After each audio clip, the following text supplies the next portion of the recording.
सो hello everyone, so welcome again. So आज हम लोग करेंगे रिवीजन सॉलिड स्टेट का।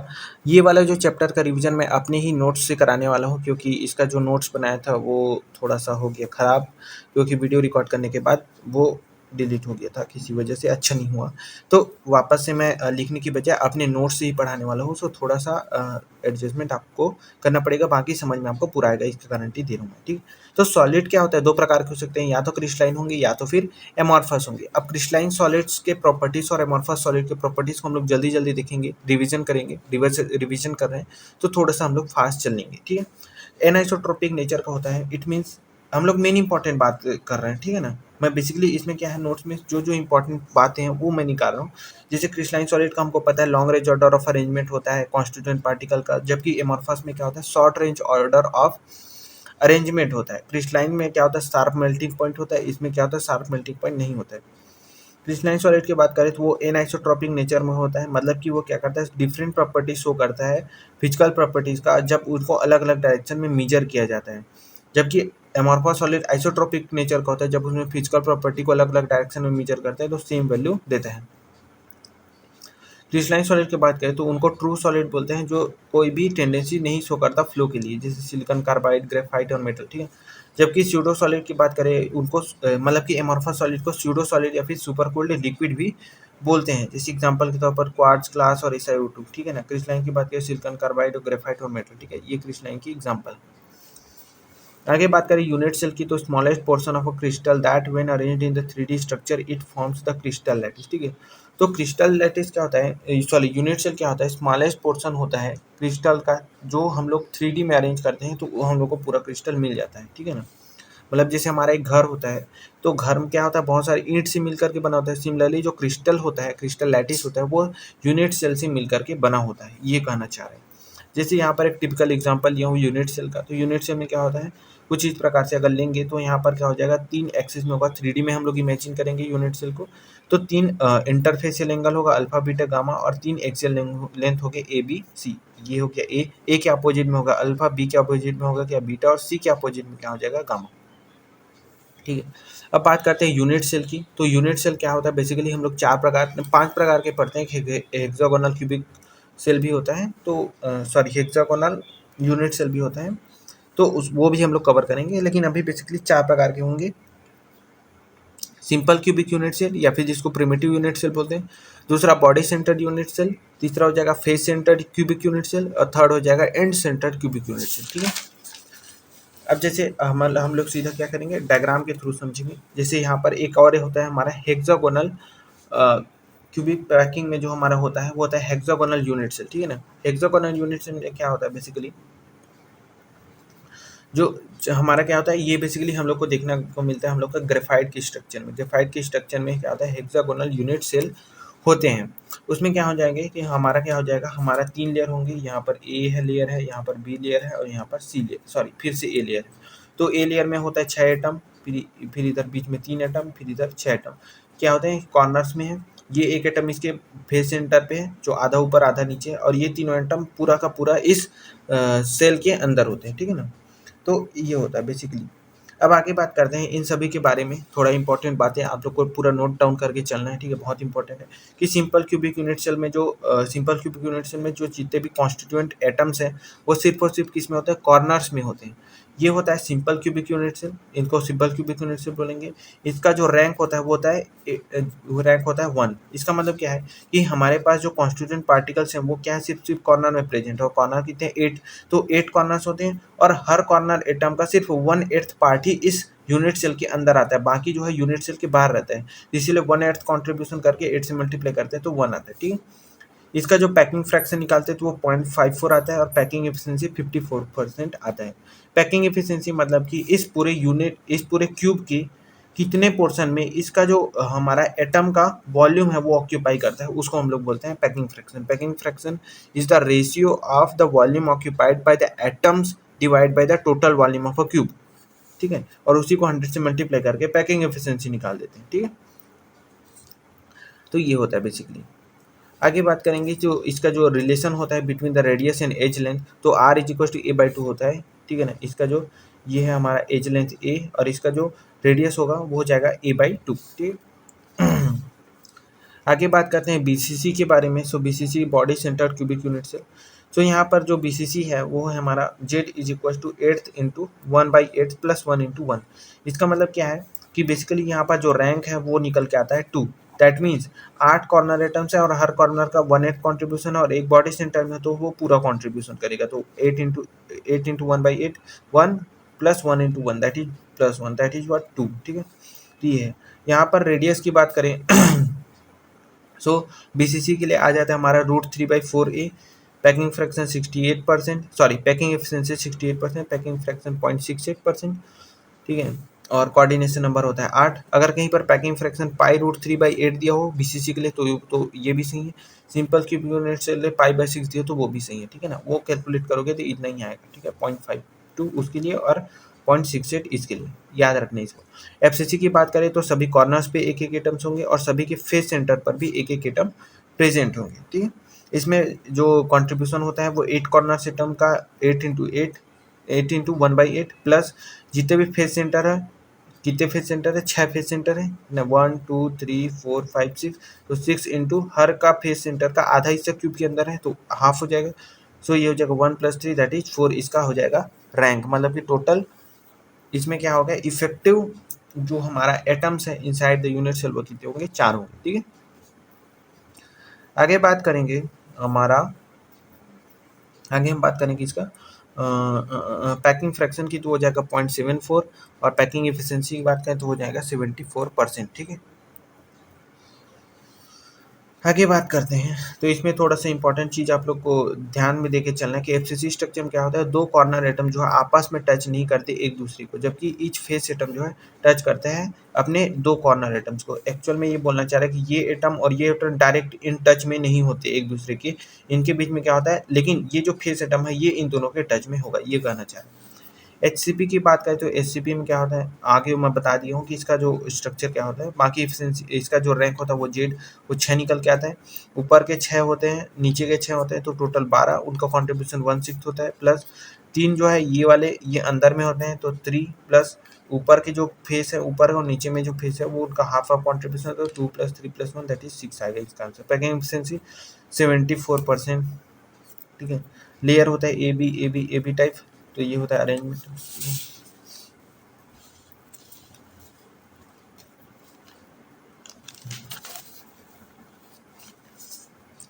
आगे बात करेंगे कि 7 crystal system and 14 Brevis lattice के बारे में।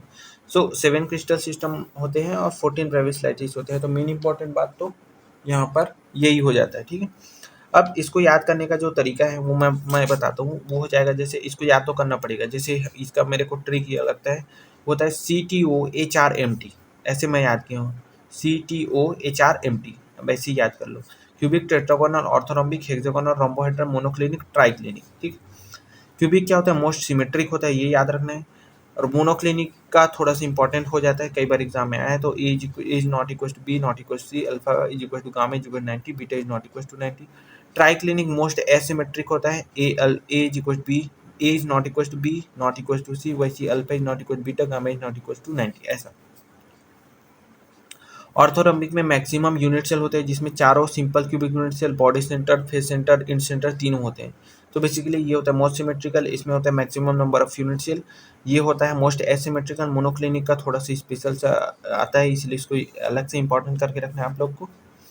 बाकी आप लोग को जनरल ट्रेंड आप लोग को मैं समझा देता हूँ कि कैसे करना है। ठीक है, सबसे पहले आप लोग ये समझो कि जो क्यूबिक, टेट्रागोनल और ऑर्थोरम्बिक में अल्फा, बीटा और गामा 90 डिग्री के बराबर रहेगा, इसमें कोई छेड़खानी नहीं होगी। ठीक है, तो इस तीनों की इक्वल रखना है। उसके बाद a is equal b is equal c, फिर उसके बाद एक ही इक्वल नहीं रहेगा।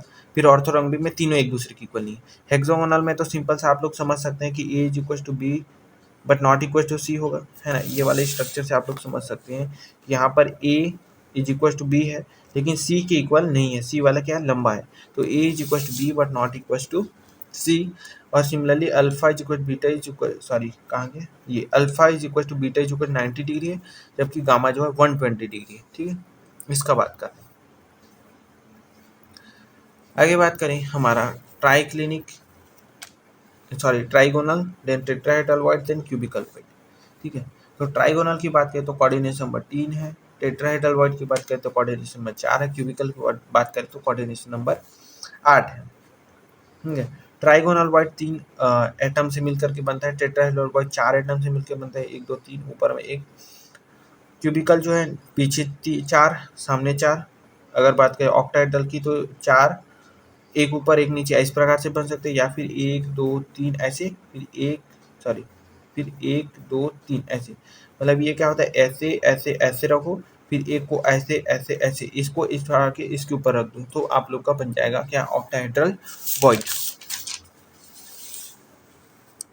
इसको थोड़ा सा आप याद रखना चाहो तो रख लेना, ये कंपटीशन एग्जाम में आ सकता है। अगर कहीं हम लोग 2D अरेंजमेंट की बात करें तो स्क्वायर क्लोज पैकिंग की बात करें ए टाइप का, तो उसमें जो पैकिंग एफिशिएंसी निकल के आता है वो 78.5% रहता है। हेक्सागोनल में वो 90.5% रहता है। ठीक है, आगे बात करते हैं 3D पैकिंग की, जो बड़ा ही इंपॉर्टेंट है। ठीक है ना, 3D पैकिंग। तो 3D पैकिंग दो प्रकार का हो सकता है, एक होता है स्क्वायर क्लोज पैकिंग, दूसरा होता है क्या चीज़, hexagonal close packing. Square close packing की बात करें, स्क्वायर क्लोज पैकिंग में 3D ए टाइप का होगा, तो वहाँ पर हमारा सिंपल क्यूबिक यूनिट सेल बनता है, पैकिंग एफिशिएंसी 52% निकल के आता है, रेडियस a/2 होता है, कोऑर्डिनेशन नंबर 6 होता है। ठीक है, आप देख सकते हैं थोड़े से स्ट्रक्चर को, यहाँ पर है, और यहाँ पर क्यूबिकल वॉइड बनता है। अगर ए बी टाइप का 3D होगा ठीक है, ए बी टाइप का होगा तो BCC बनता है, पैकिंग एफिशिएंसी 78% होता है, कोऑर्डिनेशन नंबर 8 होता है। ठीक है, अगर कहीं हेक्सागोनल क्लोज पैकिंग हुआ तो यहाँ पर दो प्रकार से होता है, एक तो होता है 3D ए बी, तो वहाँ पर हेक्सागोनल क्लोज पैकिंग बनता है, ABC होता है तो फेस सेंटर्ड लैटिस बनता है। ठीक है ना, जैसे हेक्सागोनल बना तो ए बी ऐसे टाइप का, FCC में ABC होता है। ठीक है, packing efficiency 74%, Z is equal 6, R is equal to A/2। ठीक है, A is equal to D SCP B void the of covering the tetrahedral void. ठीक है, इस प्रकार से।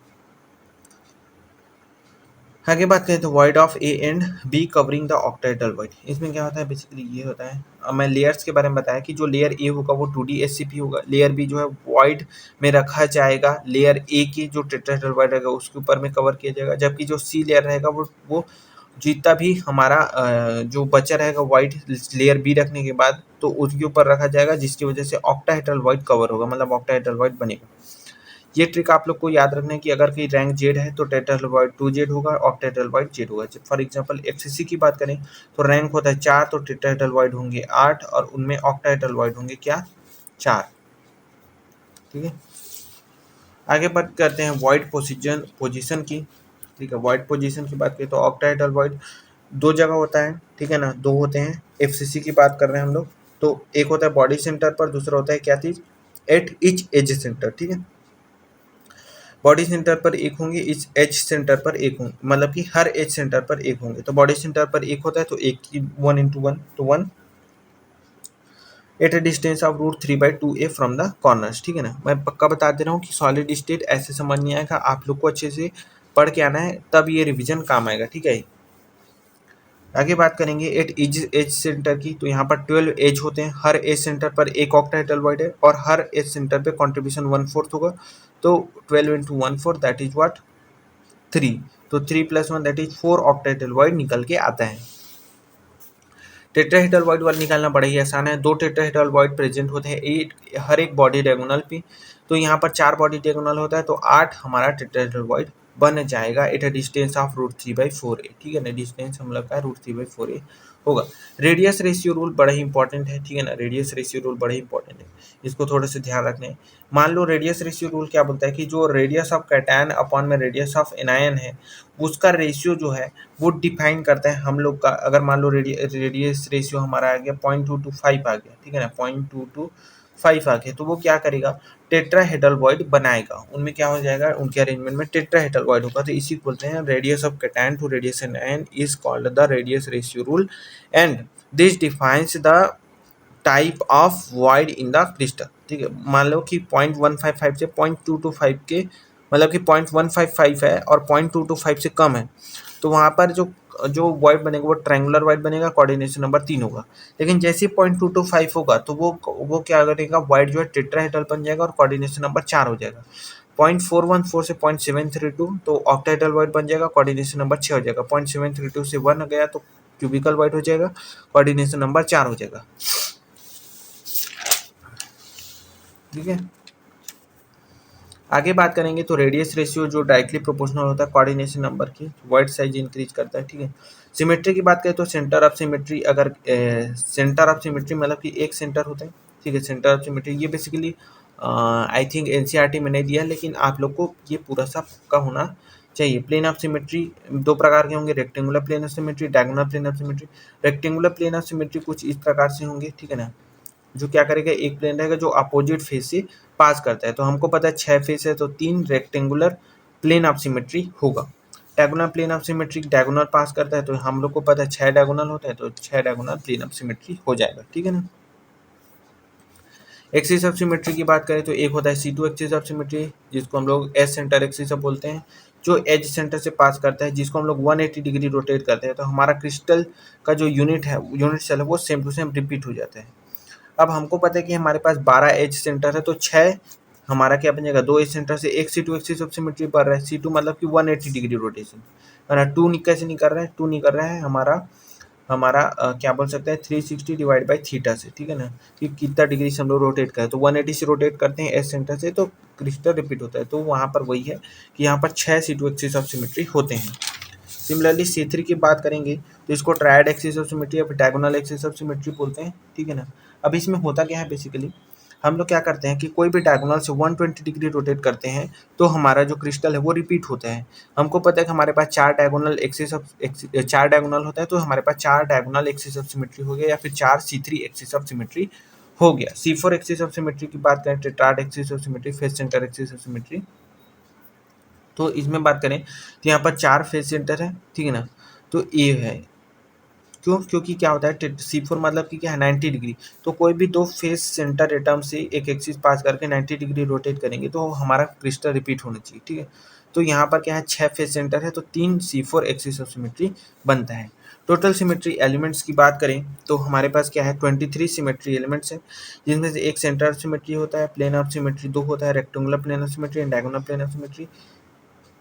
रेक्टेंगुलर प्लेन ऑफ सिमेट्री 3 होता है, डायगोनल प्लेन ऑफ सिमेट्री 6 होता है। एक्सिस ऑफ सिमेट्री में 3 प्रकार के होते हैं, C2 axis of symmetry, C3 axis of symmetry and C4 axis of symmetry, ठीक है। इसको याद रखना है आप लोग को। आगे बात करते हैं डेंसिटी कैलकुलेशन की। तो डेंसिटी कैलकुलेशन का फॉर्मूला होता है Z इंटू एम अपॉन में Na इंटू में A क्यूब। जेड है हम लोग का रैंक, जो अभी मैं बताया, एम है अपना मोलर मास, जो कि इसमें रखेंगे ग्राम में रखेंगे, इन्हें Avogadro number 6.022 into 10 to the power 23, ठीक है। ए क्यूब, ए है हमारा edge length of the unit cell, जो सेंटीमीटर में रखेंगे, जो डेंसिटी है ग्राम पर सेंटीमीटर क्यूब में आएगा, ठीक है, ठीक है। आगे बात करेंगे हम लोग किसके बारे में, बैंड थ्योरी के बारे में। बैंड थ्योरी की बात करते हैं तो बैंड थ्योरी की क्या बताता है, बैंड थ्योरी बेसिकली बताता है कंडक्टर, इंसुलेटर और सेमीकंडक्टर के बारे में। कंडक्टर में क्या होता है, वैलेंस बैंड और कंडक्शन बैंड ओवरलैप्ड होते हैं। इंसुलेटर का ये है जिसमें क्या होता है कंडक्शन बैंड और सेमीकंडक्टर का ये है, थोड़ा सा गलत हो गया तो वहाँ। तो सेमीकंडक्टर में क्या होता है, एनर्जी गैप थोड़ा कम होता है वैलेंस बैंड और कंडक्शन बैंड में। जैसे हम लोग एनर्जी देते हैं, जैसे लाइट दिए, तो क्या होता है वैलेंस बैंड से इलेक्ट्रॉन कूद के कंडक्शन बैंड में चल देता है। उनका एनर्जी गैप 3.4 इलेक्ट्रॉन वोल्ट के अप्रॉक्स होता है सेमीकंडक्टर में, वैलेंस बैंड और कंडक्शन बैंड के बीच का एनर्जी गैप। जबकि इंसुलेटर की बात करें तो एनर्जी गैप बहुत ज़्यादा होता है, इसीलिए यहाँ पर कंडक्शन नहीं हो पाता है, वैलेंस बैंड का इलेक्ट्रॉन कंडक्शन बैंड में नहीं जा पाता है। आगे बात करेंगे डोपिंग के बारे में। सेमीकंडक्टर में 2 प्रकार का डोपिंग होता है, एक एन टाइप सेमीकंडक्टर, दूसरा होता है पी टाइप सेमीकंडक्टर। डोपिंग मतलब होता है कि कोई चीज़ को मिक्स करना, ठीक है ना। जैसे एन टाइप में बात करें तो doping with the pentavalent impurity. N से आपको याद रखना है हम लोग का क्या चीज़, हमारा जो एन से मतलब कि याद रखना है आप लोग को, एन टाइप में मतलब कि क्या बोल सकते हैं, थोड़ा आप लोग ये सोच सकते हैं कि नेगेटिव टाइप, ठीक है ना। पी टाइप मतलब थोड़ा आप दिमाग लग सकते हो पॉजिटिव टाइप। तो नेगेटिव टाइप मतलब कि ज़्यादा इलेक्ट्रॉन से कंडक्शन होगा, क्योंकि इलेक्ट्रॉन नेगेटिव चार्ज, ऐसा ट्रिक मैं बता रहा हूँ, है ना। एन टाइप का मतलब कि आप पेंटावेलेंट से इम्प्योरिटी से डोप करेंगे। हमको पता है कि सिलिकॉन जो है वो टेट्रावेलेंट होता है, अगर पेंटावेलेंट से डोप करेंगे तो 4 बॉन्ड बनाने में चले जाएगा, एक फ्री इलेक्ट्रॉन मिलेगा हर एटम पर, इसलिए नंबर ऑफ इलेक्ट्रॉन से ज़्यादा करंट फ्लो होगा नंबर ऑफ होल के मुकाबले। तो नाइट्रोजन, फास्फोरस, आर्सेनिक से डोप करते हैं तो पेंटावेलेंट इम्प्योरिटी डोपिंग कहलाता है वो। तो वो बेसिकली एन टाइप सेमीकंडक्टर पैदा करता है। जबकि पी टाइप सेमीकंडक्टर की बात करें तो doping with the trivalent impurity like boron family वगैरह से, तो हमारा होल से ज़्यादा कंडक्शन होता है, इलेक्ट्रॉन कम पड़ता है, क्योंकि बोरॉन वगैरह 3 इलेक्ट्रॉन लेकर के आएंगे तो तीनों के तीनों बॉन्डिंग में इन्वॉल्व हो जाएंगे, इसीलिए क्या हो जाएगा, एक होल क्रिएट हो जाएगा, क्योंकि सिलिकॉन 4 बॉन्ड बनाता है तो होल से भी कंडक्शन होता है। आगे बात करेंगे डिफेक्ट्स इन सॉलिड के बारे में। तो 3 प्रकार का डिफेक्ट होता है, stoichiometric, non stoichiometric and impurity defect. Stoichiometric defect में कैटायन और एनायन का रेशियो सेम होता है। नॉन स्टोकियोमेट्रिक डिफेक्ट में कैटायन और एनायन का रेशियो चेंज होता है। इम्प्योरिटी डिफेक्ट में इम्प्योरिटीज इंट्रोड्यूस करते हैं। स्टोकियोमेट्री की बात करें तो स्टोकियोमेट्री 2 प्रकार के होते हैं, एक होता है नॉन आयनिक डिफेक्ट, दूसरा होता है आयनिक डिफेक्ट। नॉन आयनिक डिफेक्ट में 2 प्रकार के होंगे, एक होता है वैकेंसी डिफेक्ट, दूसरा होंगे इंटरस्टिशियल डिफेक्ट। वैकेंसी डिफेक्ट की बात करें सो सम लैटिस पॉइंट्स आर मिसिंग, जिसमें क्या होता है, डेंसिटी डिक्रीज होता है। इंटरस्टिशियल की बात करें तो लैटिस पॉइंट है the interstitial side density increase करता है। शॉर्टकट डिफेक्ट की बात करें तो both cation and anions are missing, जो डेंसिटी डिक्रीज होता है ना। तो ये बेसिकली इंपॉर्टेंट है शॉर्टकी एंड फ्रैंकल। इसमें क्या होता है, अगर आयनिक कंपाउंड है और बोथ कैटायन और एनायन मिसिंग है लैटिस पॉइंट से, तो उसको शॉर्टकी डिफेक्ट बोलते हैं, और डेंसिटी क्या होता है, डिक्रीज होता है। डेंसिटी क्या होता है, डिक्रीज होता है। फ्रैंकल डिफेक्ट में क्या होता है कि कैटायन जो ऑक्यूपाई करता है इंटरस्टिशियल साइड को और खुद वैकेंसी क्रिएट करता है अपनी ही साइड पर, ठीक है। इंटरस्टिशियल की बात करें तो लैटिस पॉइंट रहता है वो इंटरस्टिशियल साइड पर रहता है, डेंसिटी इंक्रीज करता है, वैकेंसी में डेंसिटी डिक्रीज करता है, ठीक है। सिल्वर ब्रोमाइड की बात करें तो वो बोथ शॉर्टकी और फ्रैंकल डिफेक्ट शो करता है, ठीक है। नॉन स्टोकियोमेट्रिक डिफेक्ट की बात करें तो metal access defect and metal deficiency defect दोनों प्रकार के होते हैं। मेटल एक्सेस डिफेक्ट की बात करें तो एनायनिक वैकेंसी हो सकता है। एनायनिक वैकेंसी में क्या हो जाएगा, बेसिकली हमारा एनायनिक वैकेंसी में अगर कि हम लोग जैसे अगर कि किसी भी लैटिस को NaCl के लैटिस को मान लो सोडियम वेपर में हीट करते हैं तो Cl माइनस रिप्लेस कर लेता है, निकल जाता है क्रिस्टल से और एक इलेक्ट्रॉन छोड़ के चला जाता है, ठीक है। तो वहाँ पर एक फार्बेजेंडर सेंटर क्रिएट हो जाता है जो कलर इम्पार्ट करता है उस पर्टिकुलर क्रिस्टल को, ठीक है। कैटायनिक एक्सेस की बात करें तो जिंक ऑक्साइड को जब हम हीट करते हैं तो zinc plus half O2 gas मतलब निकलता है। तो ये कैटायनिक एक्सेस की कहानी है, क्योंकि हमारा जो एनायन है O2 नेगेटिव वो बेसिकली ऑक्सीजन के फॉर्म में निकल जा रहा है। मेटल डिफिशिएंसी की बात करें सो मेटल डिफिशिएंसी में वो शो करते हैं जो वेरिएबल वैलेंसी शो करते हैं, जैसे आयरन है वो +2 में रह सकता है, +3 में भी रह सकता है, ठीक है। तो वो क्या करता है, हमारा मेटल डिफिशिएंसी डिफेक्ट शो करता है। जैसे एग्जांपल है, ठीक है, जैसे इम्प्योरिटी डिफेक्ट की बात करते हैं। सो इम्प्योरिटी डिफेक्ट की बात करें तो सब्स्टिट्यूशन हो सकता है, इंटरस्टिशियल होता है। सब्स्टिट्यूशन इम्प्योरिटी डिफेक्ट में क्या होगा कि कंपेरेबल एंड सब्स्टिट्यूशन हो, डेंसिटी कह नहीं सकते क्या होगा, है ना, जो लेकिन जो क्रिस्टल रहता है वो न्यूट्रल रहता है, मतलब चार्ज का डिफरेंस नहीं आता है। जबकि इंटरस्टिशियल में क्या होता है, डेंसिटी इंक्रीज करता है, इंटरस्टिशियल साइड में क्या हो जाएगा हमारा अगर कहीं हम लोग कोई एक्स्ट्रा पार्टिकल को डालेंगे तो डेफिनेटली डेंसिटी इंक्रीज करेगा, ठीक है। बाकी चीज़ आप लोग के काम करनी है, इसीलिए नहीं बता रहा हूँ। Thank you very much.